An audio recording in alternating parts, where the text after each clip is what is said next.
Hello, my beautiful diamonds and my Teletubbies. This is part 2 for the how to handle wounded parents, when actually it should be entitled how to handle children, adult children who are wounded. Let me continue to share this with you with Mr. Social Worker. Here we go, child. I don't want to say toxic because toxic is harsh. I wanna dignify them. Dignify them. Although they have engaged in behaviors that have not dignified me, I want to offer them dignity. And I also want to extend the invitation to change. And so what I say is wounded. I say wounded because a lot of times these behaviors are based on past traumas. A lot of my family is they're traumatized. They have a lot of wounds that they mask. They put on veneers. And it all sounds good. They like to intellectualize and they like to, deflect. But when you go... I want to pause right here. This is what he does. He deflects and he projects. And he feels that they want to put on veneers and they put on masks and they pretend like this is not affecting them. No, it's not affecting some of us anymore. But he feels that just because you're healed, and I am totally healed, honey, because I put the work in, like I said in part 1. No, parents are not, I can't speak for you all, honey, but I'm not going to sit around here and keep dwelling on the past, because like I said, Philippians chapter 3, verse 12 through 15 said, leave the past in the past, child, if you're going to try to make it to the finish line with your sanity intact. No, I'm not putting on no veneer. Like he said, a comment one day, that's why you lost subscribers, because they're starting to see you for who you really are. And then there was 43 comments. And out of the 43 comments, he chose the one comment that was negative, and he took a screenshot of it and showed it to me. People are starting to see you for who you really are. See, that's how he felt. So then I began to see his mask, his veneers came off. Now, out of the 43 comments, there was only one negative one. Why did you choose the one negative one to show? Because I want you to wake up. Wake up to what, sweetheart? They're starting to see me for who I really am. Who am I really? And I explained why I lost subscribers. I voted for, and not voted, but I was rooting for Kamala Harris. I lost like 3,000 followers. And then when I said I believe in 50-50, women should, be like adults, I lost like a good 3,000, 2,000, whatever subscribers. And I don't care, because I don't kiss booty. I'm not a brown noser. I said what I said. I stand on what I said. And I'm not going to back down on it. Now, he is a people pleaser. He made one video that was talking very highly about me. Mom, you are the greatest mom on the planet. And you are the greatest thing. But you know what he saw? He saw that that didn't get him many views. So when he noticed that that wasn't giving him views, he went the other route and started speaking badly, very badly about me, and telling lies, outright lies. That's why he won't do a video with him and me, where I'm there to defend myself. He won't do that. But he's doing this for views. He's doing this because he thinks this is going to make him more popular, to dog out your mother and talk badly about your parents. But like I said, sweetheart, let's use some common sense here. If I was such a horrible mother, or a parent, or toxic, or wounded, whatever, child, I'm so done with this. It's 18 years already. Same old nonsense. You left home at 33.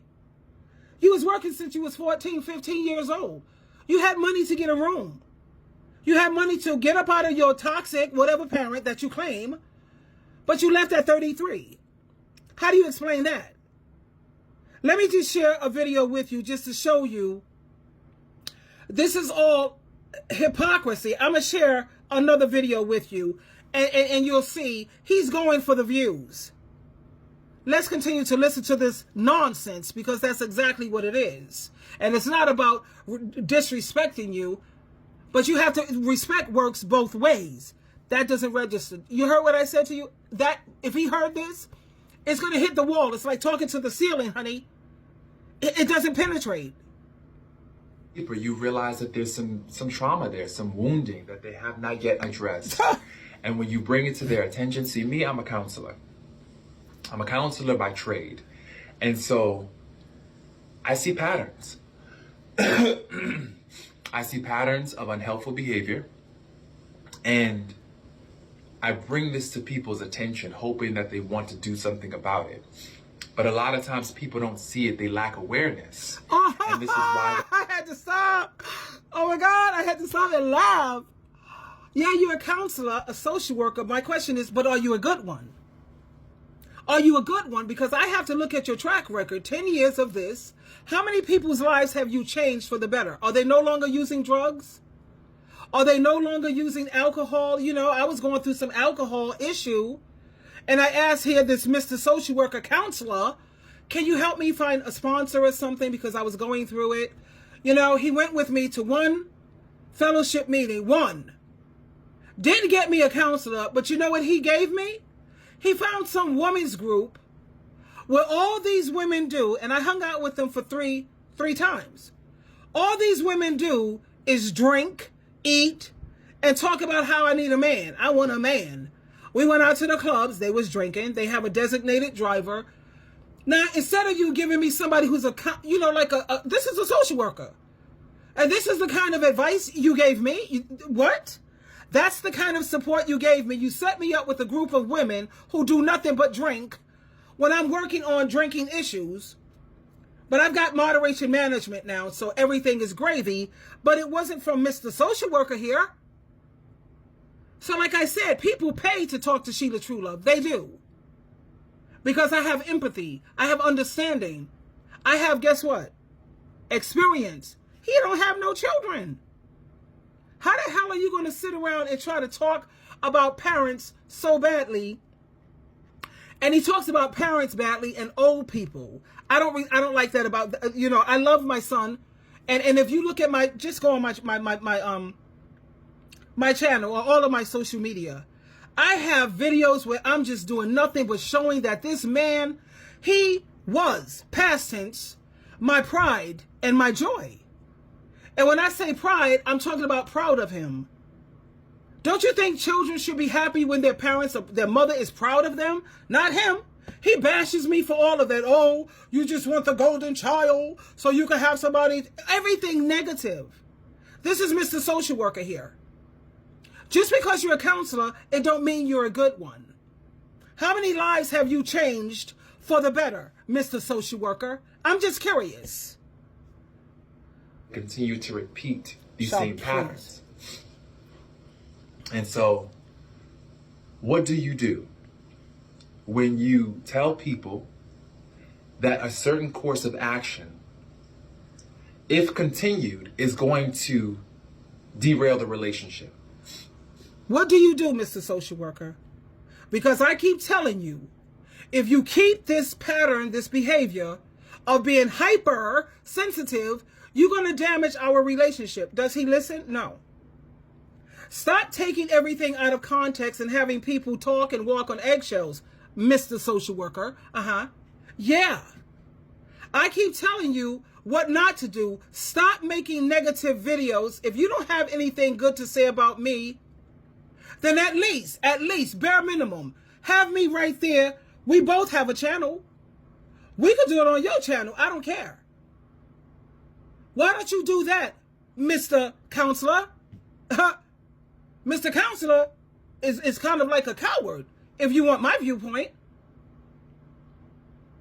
And like I said, if I was such a horrible, toxic, wounded, whatever the hell, walking around with veneers and a mask, I don't do that. That's what he does. He projects and he deflects. That's what he's guilty of. And I keep trying to bring awareness. He don't want to put the mirror up to himself because he's not strong enough yet. You're on your goddamn social media, your channel, telling people, I don't know how to protect myself because I didn't have a father. I didn't know. I'm telling you right now, man up. Okay, I'm going to help you. I don't know, strengthen you. Man up. Let's do a video together so that people could draw the proper conclusion. You think he's going to listen? Of course not. It's going to upset the bond, and they continue to do it. That lets you know that they don't care about you, they don't value your opinion, they don't trust you, and they feel as though you're overreacting, being overly sensitive. You're basically just not to be trusted. So what you have to do in that situation is you have to distance yourself, give them time to really see how their behavior has impacted. Just relate. And I'm trying to show you why I blocked you. My son, actually. I blocked my son and I blocked my daughter. But I know that if my son is in crisis, because I'm going to always look out for my children. Don't get that part twisted, ever. My son has the key to my apartment to where I live. He knows where I work. So if anything ever jumped off, or my kid, my son, my adult son, need me, or my daughter, she has access to me because she's going to contact him, and he's going to definitely jet over here to me. And I'm going to be on the first thing smoking to handle my business and do what a parent does. At the same time, I had to block them because there's too many people catching strokes, heart attacks, high blood pressure, my sugar levels. I told you I'm diabetic. Do they care about my health? Not really. Because according to my son, you're not supposed to make sacrifices or do anything for your parents. They ask for too much. Honey, I'm very independent. But I have to watch my sugar levels right now because I noticed that after speaking with my daughter, my sugar would go up. It would be up, and I didn't even eat anything. My blood pressure is going up. My blood pressure is usually 120/70. But after talking to these adult children who refuse to grow up, take accountability, have self-awareness, it's starting to affect my health. And that's why I had to fall back. But when it comes to them needing me, I'm on, honey, they haven't invented words to describe how fast I would be on it. Relationships in general. You know, it's only when people have suffered a loss are they motivated to change. And that's the reality. Yeah, okay. If you continue to co-sign their poor behavior with your presence, they won't be motivated to change. And like I said, and that's why I had to fall back. Because you're not willing to change and respect my spiritual beliefs. You refuse to honor me as your mother. You refuse to treat me with respect. No, you're not respecting me anytime you keep trying to treat me like I'm stupid. You're trying to make brownie points with your sister, and she hates my guts. Oh, God, child. Spell out the word hate is even mild because she can't dominate and control. She wants to run the show, and she wants me to be a part of the Jehovah's Witness. I left the Jehovah's Witnesses. My grandchildren left the Jehovah's Witnesses. My poor, pitiful grandchildren are agnostic now. I'm just so grateful to Jehovah and Jesus Christ that they're not full-blown atheists. But after the number that these Jehovah's Witnesses have pulled on my grandchildren, now they're sitting up here agnostic. So, of course, I keep them in my prayers. You know? And that's pretty much that. And, some things that I've learned, honey. Oh, child. But anyway, Mr. Don't want to put a mirror up to yourself because you're too weak. And you keep doing this projection. Now, let me show you how this amazing son, he's awesome. He's beautiful. I love him and I love my daughter. At the same time, I'm not going to be nobody's brown nose or kissing nobody's booty. I'm not going to support an organization that shun their family. They sit up there and say, oh, we're supposed to love our enemies, but we shun our family? What? You want to support this two-witness rules when children are being taken advantage of and abused and molested, and you want me to support that too. So they're angry about that too, because I don't support none of that. Blood transfusions, you're supposed to unalive people because the thing that could save them is a mere blood transfusion. Especially for people who are, I forget the name of this disease, but I saw a couple of people in the hospital on TikTok, and they said that they were, and they needed a full blood or they would have been unalived. And you want to support that. The Bible teaches us to honor and respect our parents, but you sit up there and you demonize Mother's Day and Father's Day. Don't celebrate that either. My birthday, no. You want to sit around here and you want me to support. You're not allowed to wear a beard or pants. You have, what? And now all of us, what? And it's because of people like me, ex-Jehovah's Witnesses, that they're making changes now. Oh yeah. They're being sued in the courts left and right. Human rights are being invaded upon. So like I said, if you really love Jehovah, like you claim you do, Mr. Social Worker, Counselor, you would be doing exactly what I'm doing. In some cases, when you're dealing with narcissistic or emotionally immature parents, you have to go no contact because you realize that your feelings will never be heard, they will never be validated, they will never be supported. And so you have to begin the work of supporting yourself. You have to love yourself and reparent yourself. In the absence of healthy caregivers, you have to become the caregiver that you always wanted. And he's right on that. When you have unhealthy caregivers, not when you have caregivers who's on Jehovah, Jesus team, they follow Jesus' teachings and they believe in the Bible, and they say go to God to fix our problems with the family. Now, unhealthy caregivers, he's on point. But when you have a parent who says, okay, let's take this to Jehovah, Jesus, and let's sit down with the Bible and let's fix this. Let's work through it. Oh, no. They don't want that. Because that means you have to live right and you have to do right. And that's not what they want to do. They want to continue with the blame game. A lot of us are waking up to this fact. Is it a hard process? Yes. It's very, very... Here's why you should definitely publish. It's very painful. I'm not even going to sugarcoat it. It's very painful. It's very disappointing. You're going to wake up some days crying. You're going to wake up some days angry. You're going to cycle through the stages of grief. And let yourself grieve because it is a loss. And the funny thing is that it's a complicated loss. It's complicated grief because it could... My thing is, it don't have to be a loss. But like I said, when you're dealing with hyper, not high functioning, not highly sensitive people, when you're dealing with hyper, you see what I'm saying? He's the perfect example right here. It don't have to be a loss. We could sit down as adults and we could get the Bible right here and let's talk about it. But you choose to take things out of context. You choose to take things that are so small and turn it into a huge mountain. But let me share this video with you to show you, make up your mind, dude. Really. Okay, now the name of this video by the same content creator, Appreciation for My Mother and for All Single Parents. Let's listen in. You know, I had to come home and do this video as a thank you to my mother. You know, I was thinking about my mother and how she has made so many different sacrifices for me growing up. You know, I have been thinking about how she was never really able to lean into her feminine energy because she was so busy trying to protect me. You know, truth be told, growing up, I was never taught how to protect myself.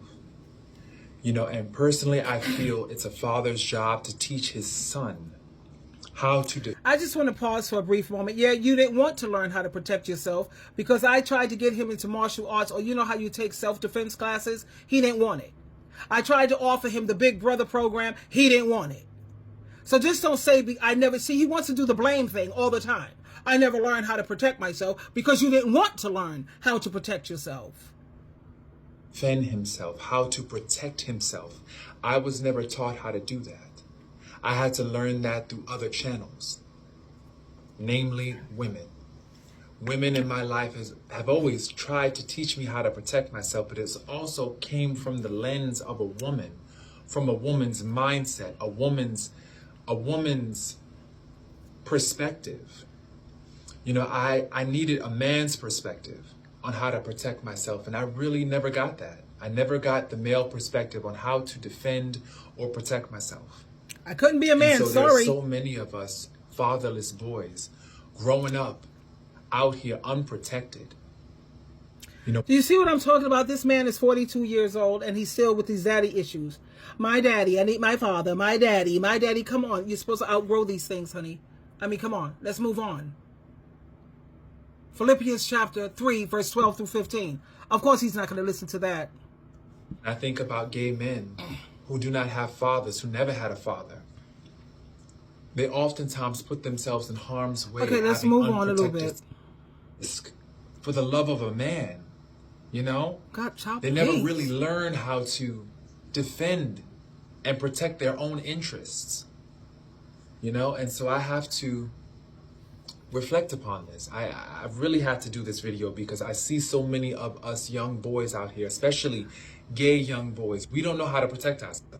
We care about leaving us open, you know, open to, you know, when you leave a home, you know, you may not be getting along with the mom, okay, but don't leave your kids. Don't leave your kids, because when you leave your kid, what ends up happening is that they become, but I know that quite frankly, having that access to a male figure, God, he's crying about this nonsense. Positive.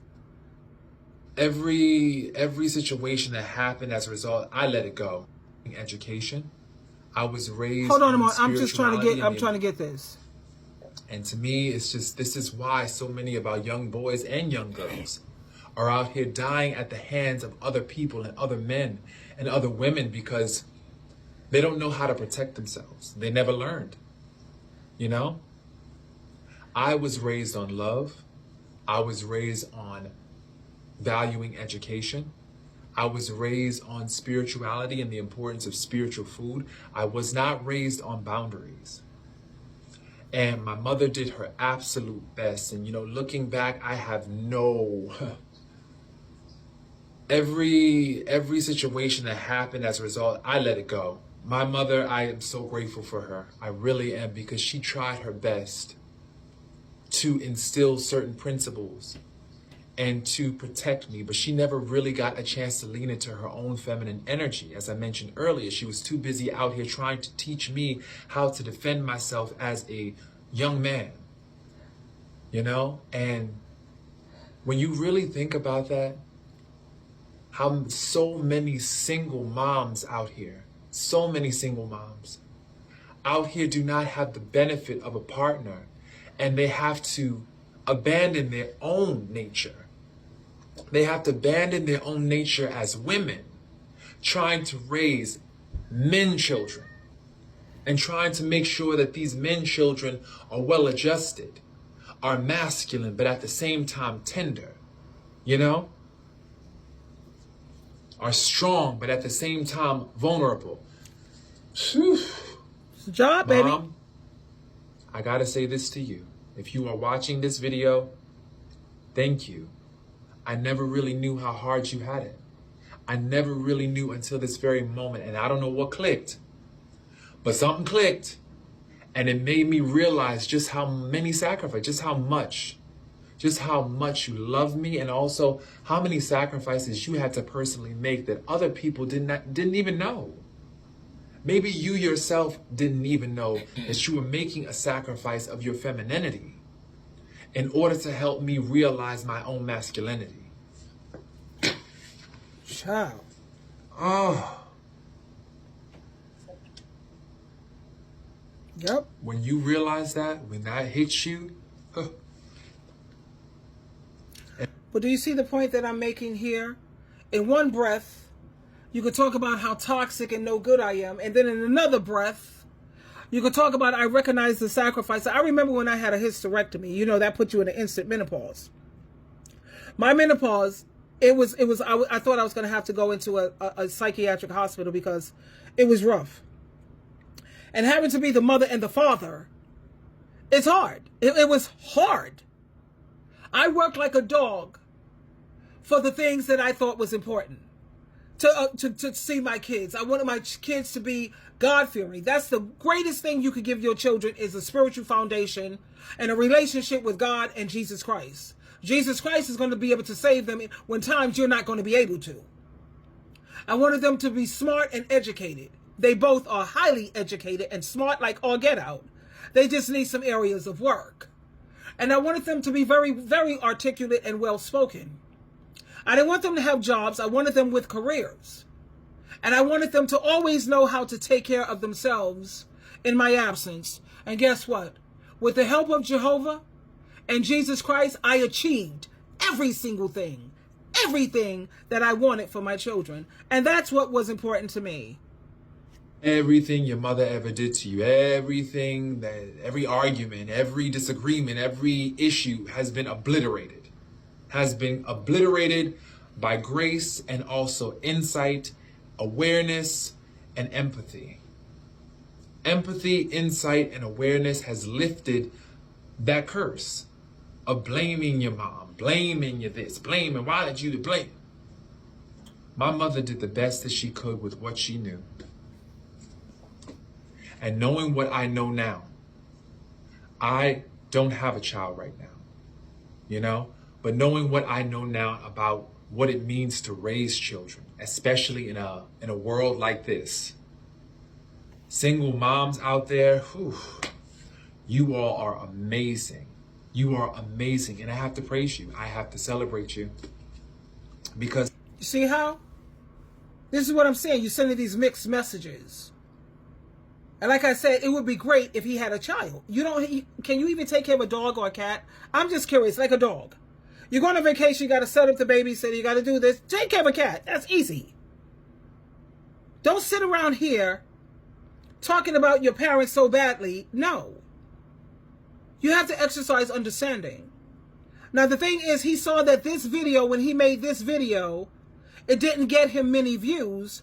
But when he made another video and he was making videos bashing parents, bashing them, talking badly, wow, I'm starting to blow up. I'm getting the attention. Look at that. You see, there's a difference of why people make videos. Some people make videos for validation.